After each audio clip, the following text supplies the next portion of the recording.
Can everyone please silence all electronic devices? We're ready to begin.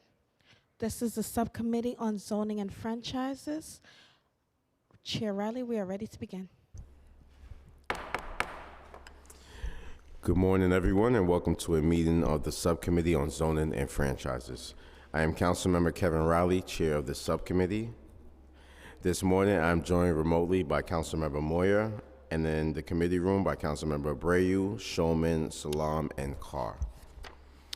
Today, we are voting on 4 proposals. The first proposal is known as 145 in Councilmember Salam's district. The second proposal is known as the Coney Development Plan in Councilmember Brandon's district.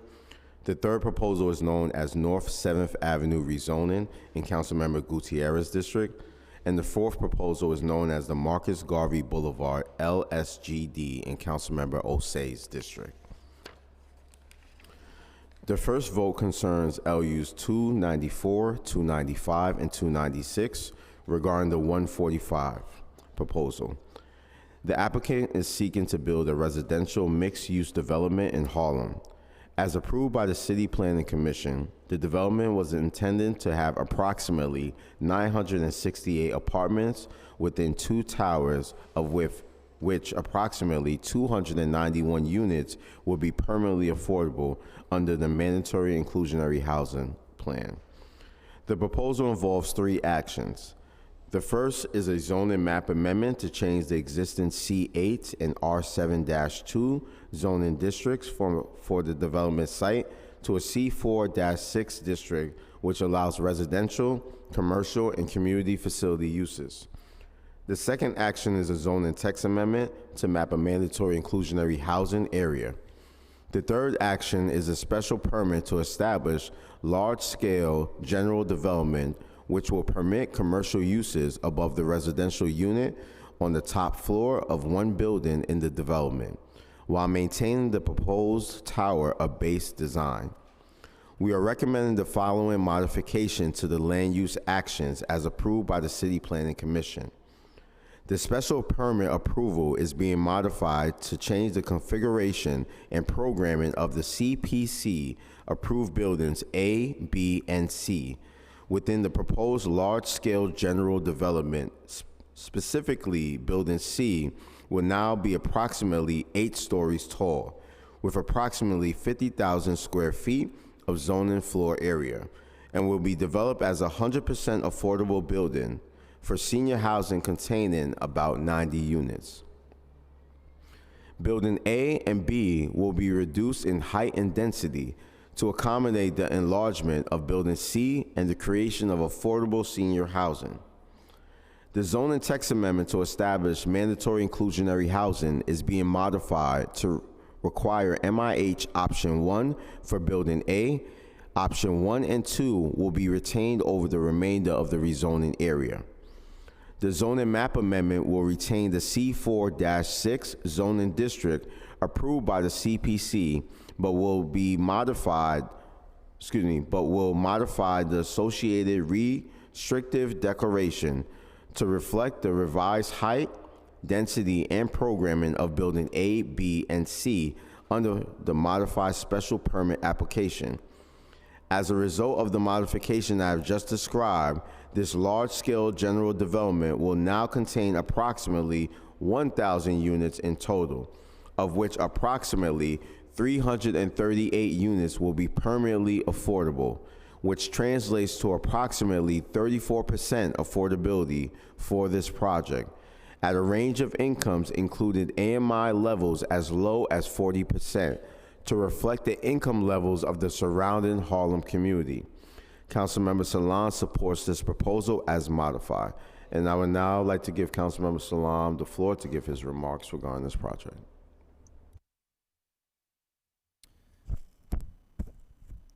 Just looking at my watch to see whether it was the afternoon or not. Is my microphone on? This sounds like low, right? All right. Yeah, that's better. Well, it's almost afternoon. I was going to say good afternoon, but good morning. I'm a son of Harlem, a true Harlemite, and a native New Yorker. And I've known and experienced injustice. In fact, I was run over by the spike wheels of justice. Injustice comes in many forms, not just incarceration, as in my case. Harlem, like so many other communities, has experienced housing injustice for far too long. This project at one point was an example of that. I came into office to transition from the politics of protest to the politics of governance. I did so specifically to turn around projects like the 145 project. This project needed to be something that would uplift my constituents, the very people I serve. I came into this office with a vision for Harlem that centers on the type of collaboration and cooperation that benefits Harlem. The 145 project presents an opportunity for from one part of that vision, a change that Harlem and our needs, that has Harlem and our needs at its very center. After years of a very real struggle that was very hard, but yet we had very hard yet honest conversations with this applicant team. I'm proud to say that today we are approving a project that places Harlem and the needs of Harlemites at its core. This process was challenging, involving community stakeholders, including many who had called and sent our office emails. We heard you when you talked about your need for community space, for trees, and for all of the things that we need and that we deserve in Harlem. I'm proud to approve a project that truly centers the people of Harlem, people who come to my office every day in need of quality and affordable housing. They come looking for jobs. They come concerned about the opportunities for their children to remain in Harlem, a Harlem that is safe and that has things for their children to do after school and when they reach adulthood. They come in need of training to get jobs. This application, which my team has modified and which I am approving today, as has been said, will provide 338 permanently affordable housing units. I want to say that twice. This project will provide 338 permanently affordable housing units.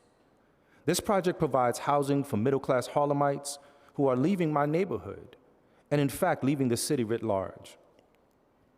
This will be the largest housing project in Harlem in a generation, one that allows generations of Harlemites to remain in the city by providing quality, permanent, affordable housing. Over 150 units will be deeply affordable at the 40 and 50% AMI, which means the true middle class of Harlem can live here, providing much needed stability for families who want to continue calling Harlem home.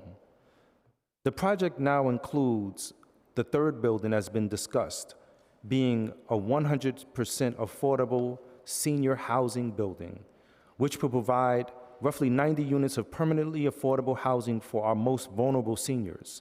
Additionally, the developer has agreed to maximize the number of family-sized units throughout. And all this is thanks in large part to the steadfast demands of the community board and all of us working together to ensure that Harlem receives what in fact we want and which we deserve, which is nothing less than the best. Throughout the creation of a rigorously crafted community benefits agreement, we are centering Harlem in this project by also providing the following as a part of this project: the creation of a state-of-the-art technology center, a paid internship program, a job training and apprenticeship opportunity serving our youth and our young adults, 30,000 square feet of commercial retail and community facilities with a 20% set aside for Harlem businesses to occupy that space, local hiring, including a 20% minimum specifically for Harlem residents, and an $8.8 million transformation of the Brigadier General Charles Young Playground serving Harlemites of all ages and abilities, an agreement to work with a local Harlem-based developer, and lastly, investments in the adjacent Esplanade Gardens housing complex that has been long overdue and desperately needed. This process was certainly not easy, and it's not perfect. But with this is a start to offering Harlem residents both housing and economic opportunities for generations to come. This outcome creates much needed affordable housing, good paying jobs, and opportunities for our next generations to grow and to prosper. In fact, this project sets the bar for the quality and the types of development that we require for Harlem moving forward. For this reason and more, I am proud to approve this application and urge my fellow committee members to approve as well. Thank you. Thank you, Councilmember Salam. Just want to state for the record, we've been joined by Councilmember Caban. The second vote concerns LU's 297 regarding the Coney development. Applicant is seeking to changes to the city map to compete for a state gaming facility license. The state intends by the end of the year to award up to 3 gaming facility licenses downstate, including in New York City. The state is leading the selection process, which consists of 3 steps. The first step is a review by local community advisory committees, also known as the CAC, and will begin in July. As a part of the selection process, the state is requiring that applicants obtain any needed local land use approvals before the end of this first step. This is why the current application is before us today. To pursue its proposal, the Coney Development applicant team is requesting modifications to the city map. Specifically, the applicant team is seeking to demap a street located on its property, to demap certain sections of the public streets above the ground level to build 2 sky bridges that will connect the proposed buildings, and to adjust the grade of streets surrounding the proposed buildings. So to be clear, we are not voting today on whether this applicant team should be able to build the proposed casino. The local community, through the state selection process that will start next month, will decide whether to approve the applicant's proposal for a gaming facility. Today, we are simply voting on whether to approve the map change that the applicant team is requesting to compete in the state selection process.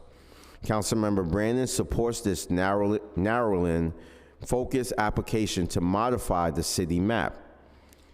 The third vote concerns LU's 298 and 299 regarding the North 7th Street rezoning.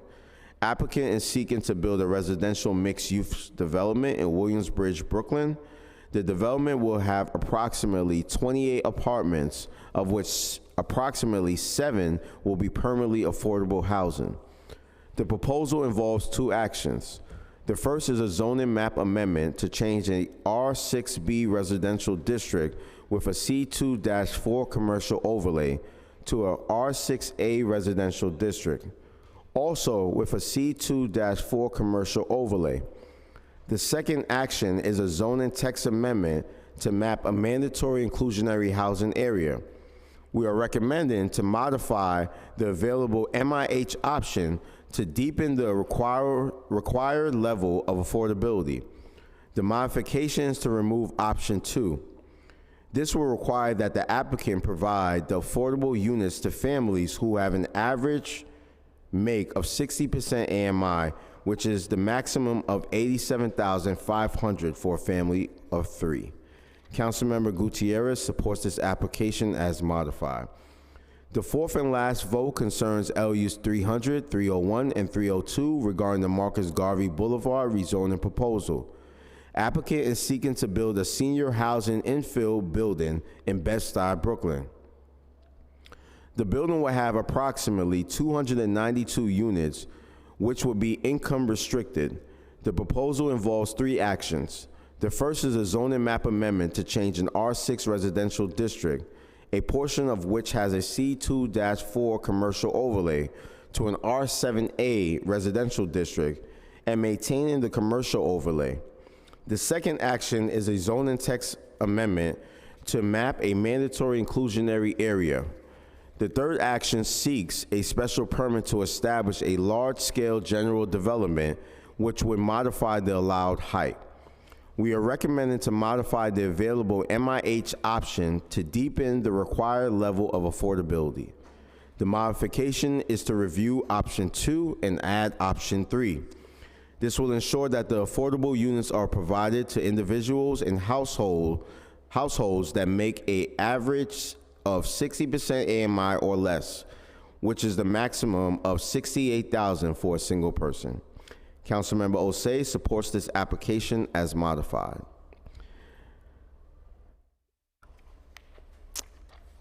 I will now call for a vote to approve with modifications LUs 294, 295, and 296 relating to the 145 rezoning proposal, to approve LUs 297 relating to the Coney development proposal, to approve with modifications LUs 298 and 299 relating to the North 7th Street rezoning proposal, and to approve with modifications LUs 300, 301, and 302 relating to the Marcus Garvey Boulevard rezoning proposal.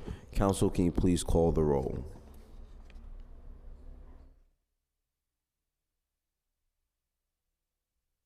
Chair Riley, Aye. Councilmember Moya, I vote aye.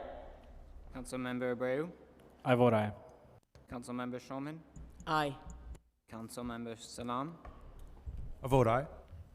Councilmember Carr. Aye.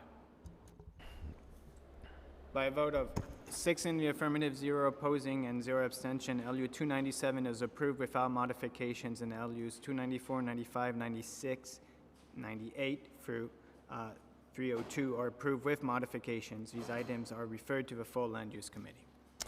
That concludes today's business. I would like to thank the members of the public, my colleagues, subcommittee council, land use, and other council staff, and the Sergeant at Arms for participating in today's meeting. This meeting is hereby adjourned. Thank you.